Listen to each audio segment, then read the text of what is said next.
Hello दोस्तों, स्वागत है आपके आदि सर की क्लास में। दोस्तों आज 15 अक्टूबर है और आज उत्तराखंड में मंदिर रक्षक का बहुत इंपॉर्टेंट पेपर हुआ है और मैं लेकर आया हूं पूरी आंसर की जो 100 क्वेश्चन आज मंदिर रक्षक में आए हैं। तो आप अच्छे से समझे और सॉल्व करते हैं 100 क्वेश्चन।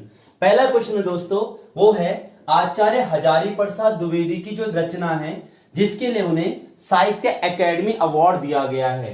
तो दोस्तों आचार्य हजारी प्रसाद की एक रचना है जिसका नाम है आलोक पर्व, जो 1973 में इन्हें साहित्य अकेडमी अवार्ड मिला था। बाकी अशोक के फूल, कुटज और बाण भट्ट की कथा, ये तीनों के तीनों आचार्य हजारी प्रसाद द्विवेदी की है। अगली रचना है बिंद्रा नामक गढ़वाली नाटक के लेखक कौन है।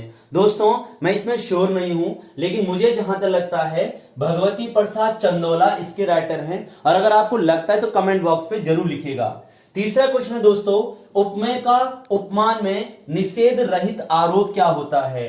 उपमेय का उपमान में आरोप लगाया जाता है या उपमेय को उपमान के समान बनाया जाता है, यह अलंकार होता है दोस्तों, रूपक अलंकार होता है। अगला दोस्तों, रिक्त शब्द के लिए एक शब्द, रिक्त शब्द का अर्थ क्या होता है। संपत्ति होती है दोस्तों, जो पुरानी पीढ़ी के द्वारा नई पीढ़ी के लिए जो संपत्ति छोड़ दी जाती है उसे रिक्त कहते हैं। बसंत की कोकिला मुहावरे का अर्थ क्या होता है। बसंत की कोकिल मुहावरे का अर्थ होता है यदा कदा प्रकट होने वाला, कभी कभी प्रकट होने वाला, जिसे कहते हैं बसंत की कोकिल। अगला क्वेश्चन है दोस्तों, पहाड़ी हिंदी का विकास किस अपभ्रंश से हुआ। ये बहुत बार क्वेश्चन है, रिपीटेड है, खस अपभ्रंश से इसका विकास हुआ है।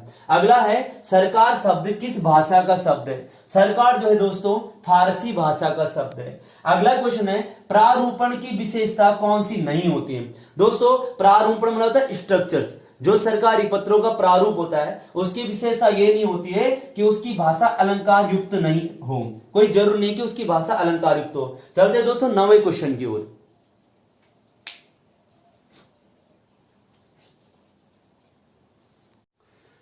दोस्तों 9th क्वेश्चन है अनुग्रहित, जो शुद्ध वर्तनी है ये अनुग्रहित ऐसा लिखा जाता है, बहुत बार आया है रिपीटेड, और जब भी ऐसा माना जाता है किसी शब्द के अंत में ता हो तो वहां पर अधिकतर री का प्रयोग होता है दोस्तों, अनुग्रहित। अगला है उन्नति के मार्ग में संकट भी आते ही हैं। यहां पर ऐसा होना चाहिए था उन्नति के मार्ग में संकट आते हैं, तो यहां पर जो ही है दोस्तों ये गलत है, अशुद्ध वाक्य है। अगला शब्द है तत्सम शब्द नहीं है। तो दोस्तों तत्सम शब्द ऑप्शन ए इक्षु, इक्षुक जो है ईख का तत्सम होता है। प्रस्तर जो है पत्थर का तत्सम होता है। अद्य जो है आज का तत्सम होता है। तो योगी जो है ये आपका तत्सम शब्द नहीं है। अगला शब्द जो बहुब्री समास का उदाहरण नहीं है। बहुब्री समास किसे कहते हैं दोस्तों, अगर कोई पर्यायवाची शब्द लिखा है और अगर कोई ऐसा शब्द लिखा है जो किसी के लिए रूढ़ है, वो आपका बहुब्री समास होता है। उसका देखो ऑप्शन देखो, चक्रपाणी विष्णु को कहते हैं, यहां पर वीणापणी मां सरस्वती को कहते हैं, पीतांबर कृष्ण को कहते हैं। तो नील गगन जो है एक कर्मधारय समास है जिसमें विशेषण और विशेष्य है। 13वां क्वेश्चन है दोस्तों, वार्षिकोत्सव कौन सी संधि है।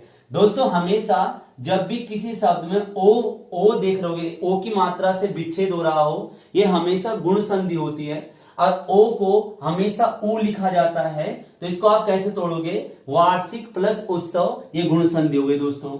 अगला क्वेश्चन दोस्तों, प्र उपसर्ग का प्रयोग हुआ है। प्र उपसर्ग का मतलब होता है जो शब्द के पहले लगता है। अब जैसे दोस्तों यहां पर लिखा है प्रत्यर्पण, तो प्रत्यर्पण में आप दोस्तों देख रहे होंगे प्रति उपसर्ग है। प्रति कैसे है आप देखते होंगे, अगर आपने यण संधि पढ़ी है तो यण संधि में अगर हम विच्छेद करेंगे तो यहाँ पे अगर कोई भी आधा अक्षर लगा होता है तो उस आधे अक्षर पर ई की मात्रा लगा दी जाती है, तो ये प्रति प्लस अर्पण हो जाता है दोस्तों। तो यहां पर क्योंकि यहाँ पर आधा अक्षर है तो यण संधि है, और अगर यहाँ पे कोई आधा अक्षर है उस पर या की जगह पे ई लगा देना दोस्तों, ये यण संधि है। तो प्रत्यय वैसे प्रत्येक प्रति प्लस एक प्रति उपसर्ग है, वैसे प्रतिरोध में प्रति उपसर्ग है, तो प्रस्तुत में प्रति उपसर्ग नहीं है। अगला दोस्तों अज्ञ का विलोम शब्द होता है विज्ञा।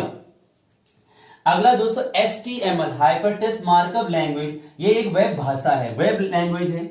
अगला दोस्तों भाववाचक संज्ञा कौन सी है।